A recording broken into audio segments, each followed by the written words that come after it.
I want to talk about intelligence. And it's such a wonderful subject. It's such an important subject. And to embark on this inquiry into what intelligence is, you have to look at the nature of thought. And thought is behind all our technology, all our science. And we associate often the sense of something being intelligent with the knowledge of the nature of things, in the sense of the nature of material things and physical forces. And if you travel back in time to the time of Newton, you know that he was perhaps the next great leap after the ancient Greeks in terms of science, because he invented a whole new school of mathematics, calculus, to handle the complexity of his observations and to bring us forward in our understanding of the nature of the physical universe. And, since then we've made further leaps. We've understood that there's gravitational force, there's strong nuclear force, there's weak nuclear force, and there's electromagnetic force. And so these four fundamental forces have come through the probing of nature and through the mental gymnastics of the intellect. And we associate this kind of conversation with intelligence, or the capacity to speak a number of different languages with intelligence. But really, that meaning is more the intellect. And of course, when Einstein comes along and he imagines traveling on the back of a beam of light, there's a lot of imagination that goes into using the intellect to probe the secrets of Mother Nature.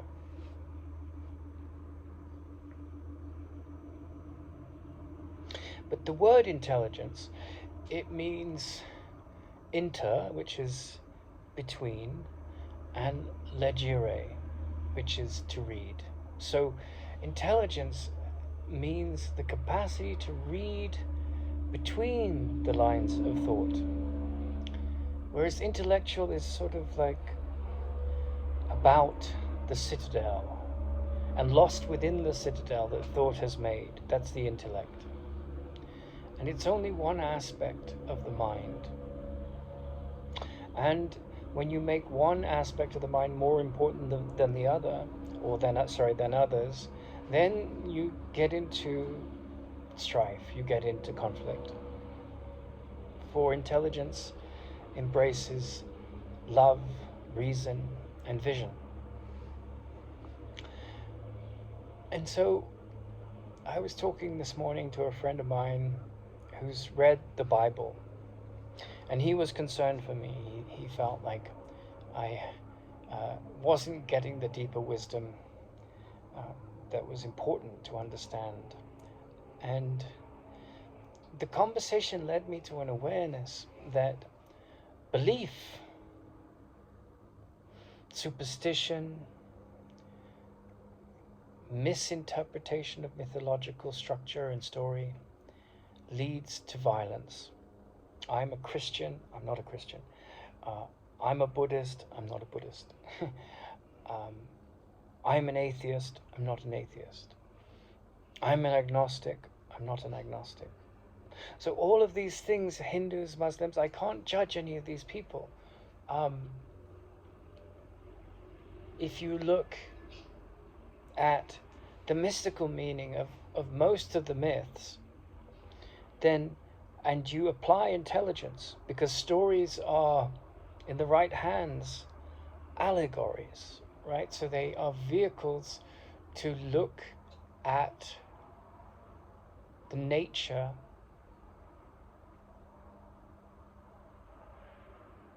of nature, and to see what is the structure of nature, how the brain over millions of years evolved out of the swamps of the earth, out of time and space. And the nature of nature is a fascinating inquiry, because you say the nature of nature, right? And you say, well, what's the nature of a viper? And it's very different to the nature of an elephant. Or you say, what's the nature of a slime mold or a fish? And there's no such thing as a fish, really. Fish is just a general category, because all the things that we put under the statement of a fish are so different. And so fish is just a kind of strange term in biology. There's no really anything, no such thing as a fish. And yet in our common parlance there is a fish. But if you go into the ocean and you observe a stingray, or you observe a shark, or you observe a trout, they have things in common, but they're all very different. Like the shark lives on other fish, the trout lives on much smaller creatures in the ocean, including very, very small fish. And so, but but the thing I'm trying to get at is that the nature of nature, like if you study biology, there are a certain list of criteria that makes a living thing. They reproduce, they respire, they excrete, they have a need for to pass on to the next generation their genetic code. They move. These are all things that we associate with living things. But the nature of an eagle and the nature of a lichen, and a lichen is made up of fungi and moss and algae, right? So a lichen is a symbiotic organism that's made up of 3 different things. So the nature of nature has certain things in common. And then you go to the American Constitution, and it says, talking of man, right? And it says, we believe that man has the right to pursue happiness, right? So contentment, a good meal, whether you're an eagle or a rabbit or a fox or a blue whale, is part of nature. Seeking happiness, that we're satiated, that we have enough food, that we're sheltered, that we're not in danger.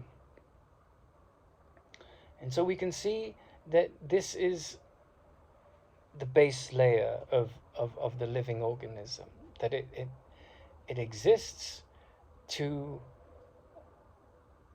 grow, to sustain itself, and to perpetuate itself into the future through physical progeny. And then you come out of the heritage of the apes to man, right? And the problem that all of life has is competition for space, resources, territory, hierarchy. These things are part of the nature of nature. The plants compete for light, they compete for space on the ground. The insects compete with other insects, and niches form.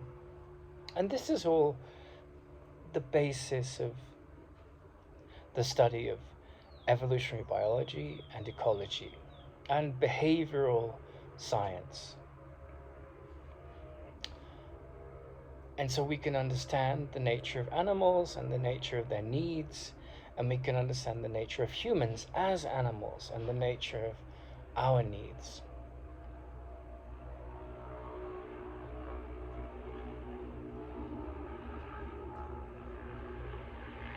And as humans, we've invented religions, we've invented languages, we've invented tools, we've invented technology that uses many different facets: a car, a rocket, a spaceship, a house. And all of these things that we invent are to enrich ourselves in the way of an animal, for the most part. Except perhaps you might say psychotherapy and the different forms of religion. Because psychotherapy and the different forms of religion are essentially investigations into what liberates us from psychological suffering. And often religion has been commandeered by insecure and petty agendas to control people. And you might say that when psychotherapy becomes very evolved, it transitions into what you might call spirituality.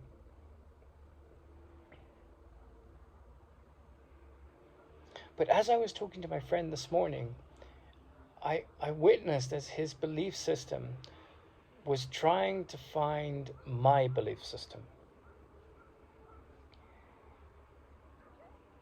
And it was looking for flaws in the way I saw the world. And I said to him quite clearly, I said, look, I have no interest in persuading you of anything. I'm not interested in belief systems. I'm not interested in my belief system being right and your belief system being wrong, or your belief system being right and my belief system being wrong.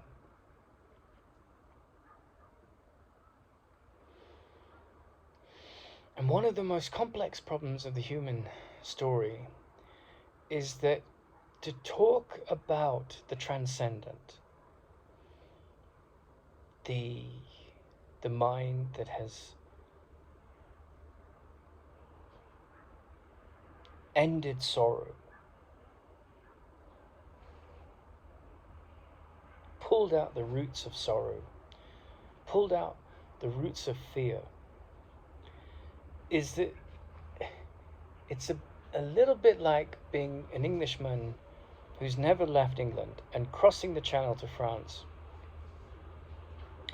and suddenly having no grasp of what they're talking about because he doesn't speak French. Or it's like a person from the ancient world landing in a modern day mall and just having no understanding of what powers the doors that open by magic, or how the lady wearing this beautiful skirt was able to create such a thing, or how the big metal vehicles outside, what's a metal, like the thing about this analogy is that whether it's the knowledge of a different language or the knowledge of superior technology, if you're not trained in the knowledge or the awareness of others that have that knowledge, like you may live in the modern times but have no idea about how a car engine works, or have no idea how Spanish is spoken and you live in China, but you can have an awareness of these things because of the time you live in, so you wouldn't be so shocked. But when it comes to a mind that has uprooted sorrow compared to a mind that hasn't, they're speaking completely different languages. They see the world in very different ways. And what I realized talking to my friend was that he, spent a long time studying the Bible, and he had his own private views about the meaning of this. And believe me, I have no interest whatsoever in attacking other people's faiths. I have no interest in undermining anyone's belief system. But he came at me like trying to find the cracks in the way I saw the world, right? I realize that thought has created the Eiffel Tower, Christianity, physics, French, Swahili. Thought has created these symbols, these images. And sometimes, in its right place, it's very practical. If you want to have a barbecue, the thought that went into the evolution of the barbecue is supremely helpful. You know, you can't just think, I want a barbecue if it hadn't been invented, right? Like, people be like, what's a barbecue if it didn't exist? You say, well, it's just an idea I've been having. I'd like to cook something on, and then he wouldn't be able to explain it, but he might.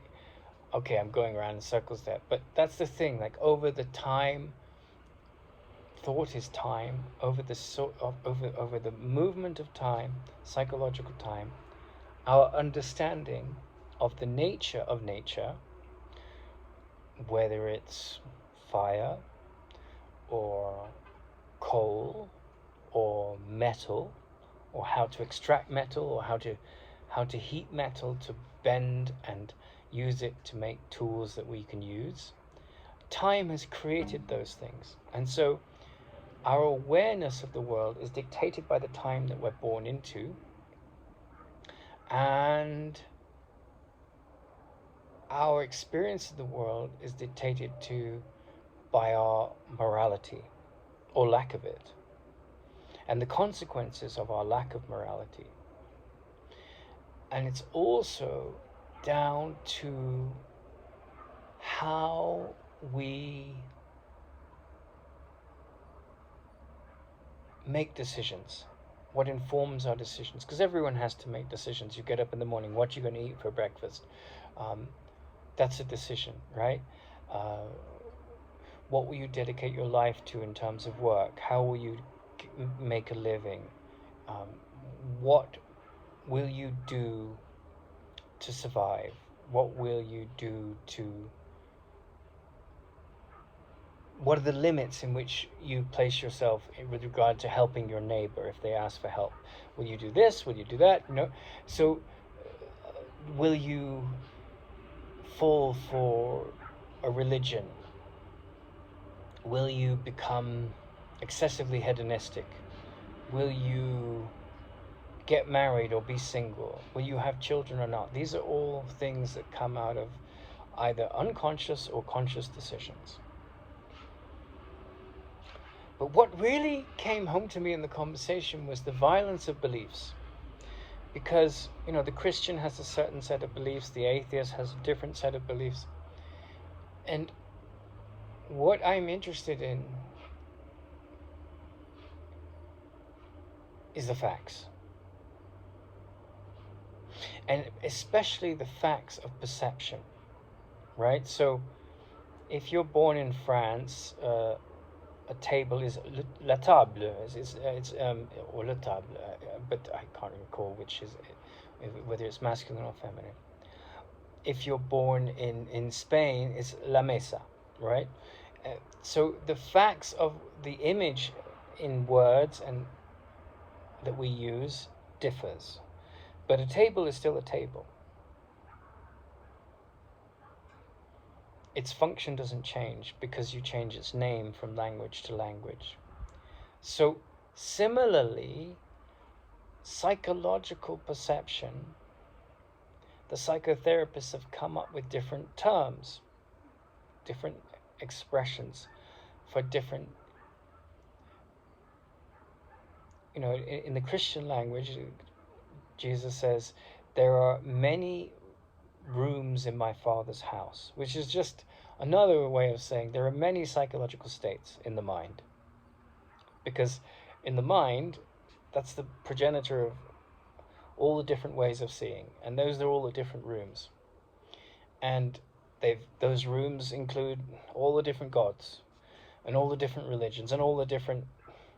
Atheism is a religion. People say, well, it's not a religion, it doesn't believe in God. And it's like, well, that's its religion. It has an idol, and the idol is there's no God. And they worship at that, right? And that's their belief system. But I'm not interested in these belief systems. I'm interested in what's behind the story of the nature of nature.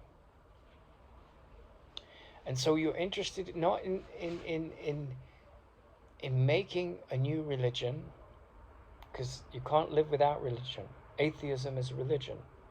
People will say, of course it's not, there's no gods in it. And it's like, there's an absence of a god. There's just an idea that the universe came about and there's no reason for it. And we just have to live our life and be happy.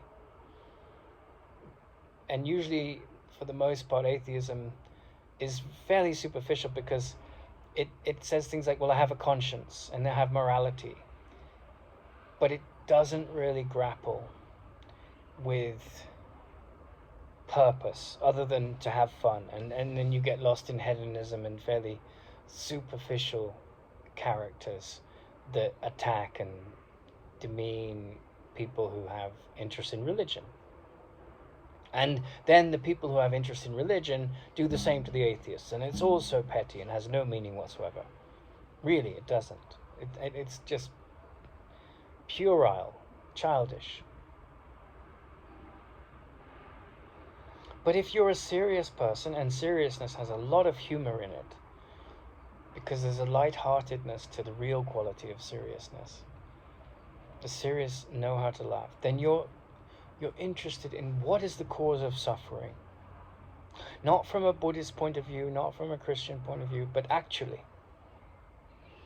And then the beliefs come in and the conditioning comes in, and I'm a Christian or I'm a Buddhist. And again, I'm not against any of those stories. If that's where your calling is, that's great.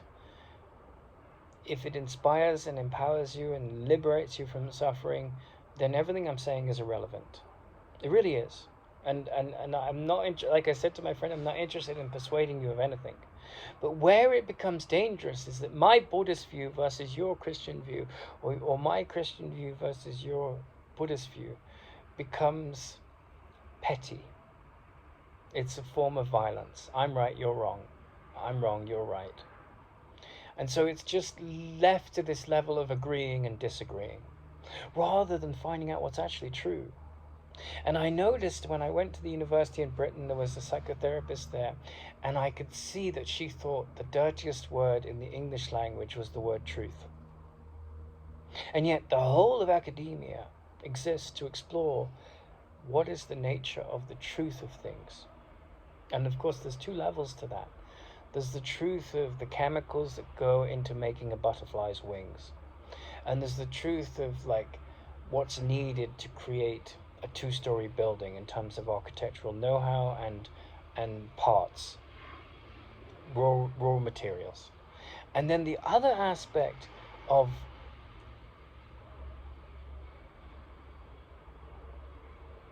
understanding goes way, way beyond this sense of knowing about stuff. Because truth and understanding are intimately connected.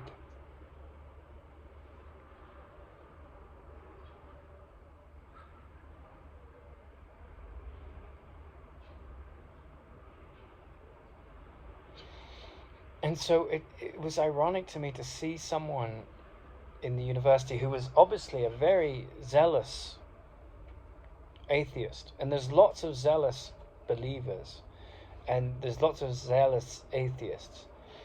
And I don't see much difference at all among them. It's a kind of violence because, how dare you have a belief in a God, and how dare you have a belief in no God? You're a fool, you're ignorant, right? And it's like, it's a condemnational voice.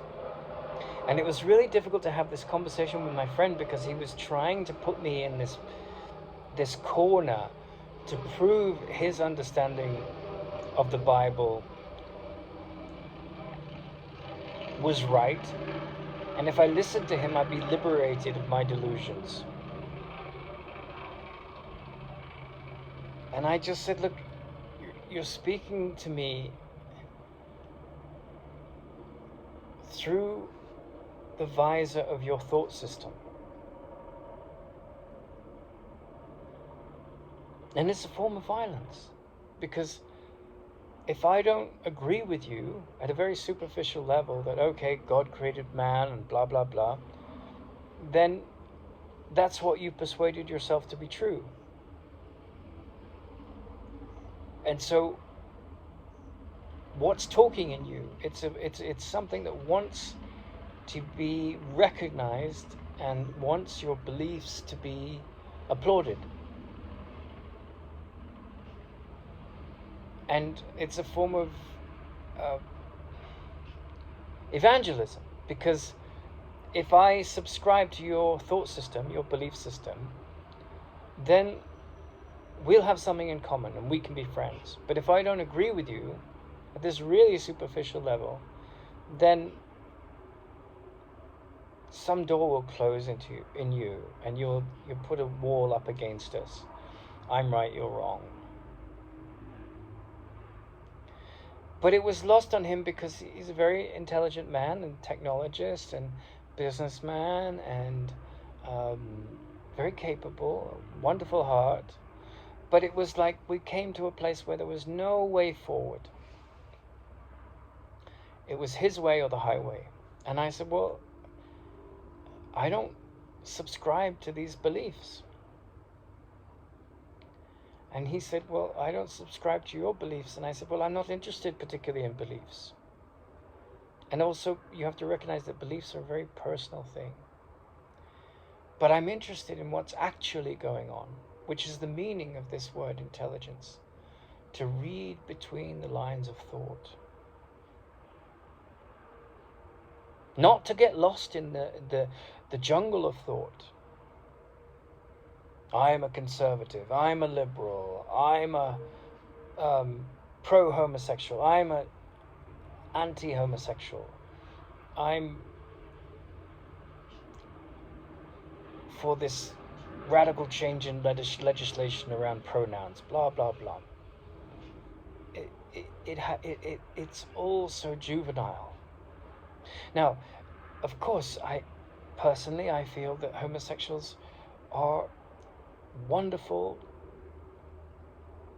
decent human beings to the extent that anyone else is.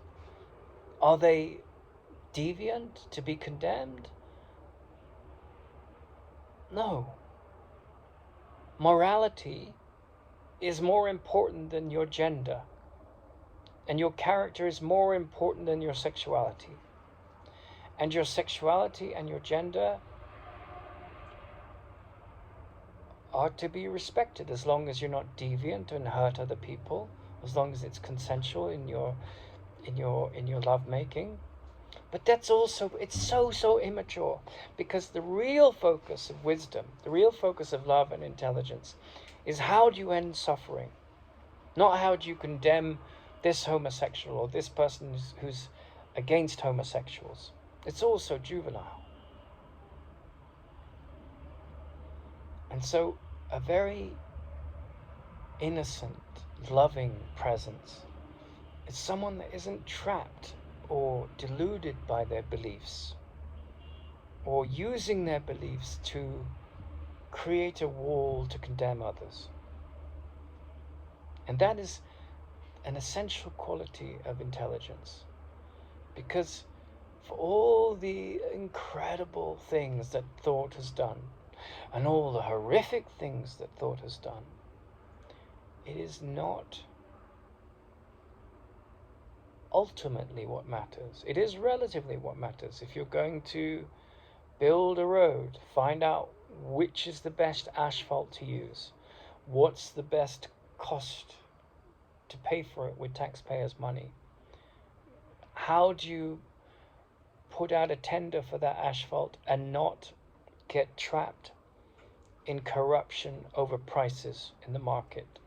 There's so many things that intelligence needs to bring about in the execution of plans to avoid corruption of integrity and goodness. And corruption of integrity and goodness goes on every day, at all levels of society, in all places in the world. I've traveled a great deal, and this is basic. It's just so obvious. It goes on all the time.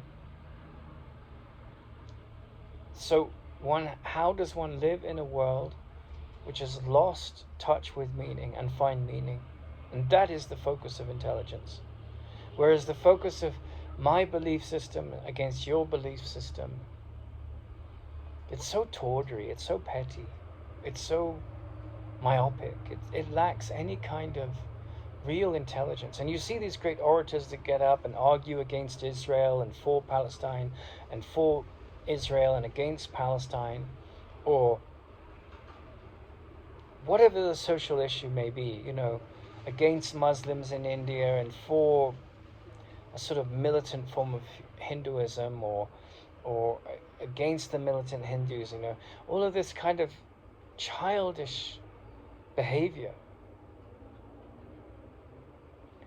Because, the value of the human being is what matters. Not whether you're Iranian or American or French or Jewish, but your humanity, your common decency. And when you make contact with that common decency and that humanity, and you transcend this bureaucracy, this cacophony of petty voices of the insecure mind, then you can confront the question, how do we end suffering? Not as an idea, but actually. And I don't think there's really any relevant use for the word passion without that question being at the forefront of all your activities. Because compassion means with passion. To move with passion is compassion. But we use passion for addiction, we use passion for condemnation, we use passion for nationality, ideology, tribalism, and all of it creates nonsense and neurosis. My culture is better than your culture. My belief system is superior to your belief system. And we get passionate about these things. But true compassion is to question, what is the root of suffering in myself? What images does the mind use, does thought use, does the insecure mind use to trap me in delusion and perpetuate suffering? If you have to have your appendix out, you go to a surgeon, and he uses his training, which has come from the accumulation of great thinking over time, to cut it out and sew you back up. And for that purpose, or a tire that has a big rip in it, you go to the right shop and they fix it. The application of thought in those cases is highly intelligent. The moment we bring thought into police and condemn and to mask our prejudices toward another human being, which are really just projections of our own self-loathing. If I hate a black person or a white person or a Chinese person, it's because of my lack of love. It's got nothing to do with them. Intelligence confronts that fact. Maybe because I hate a proselytizing Christian, or I hate a proselytizing atheist. But that's just a reflection of my own intolerance. They may be crazy, but do I see the love in them, or do I focus on the insanity? Because maybe the insanity is the loudest voice, but it's a cry for help. And I can condemn that and become an extension of fear, or I can accept others for where they are and not condemn them. And with that comes an ending of this battle of ideas, an embracing of decency, because all I look for is the decency in another.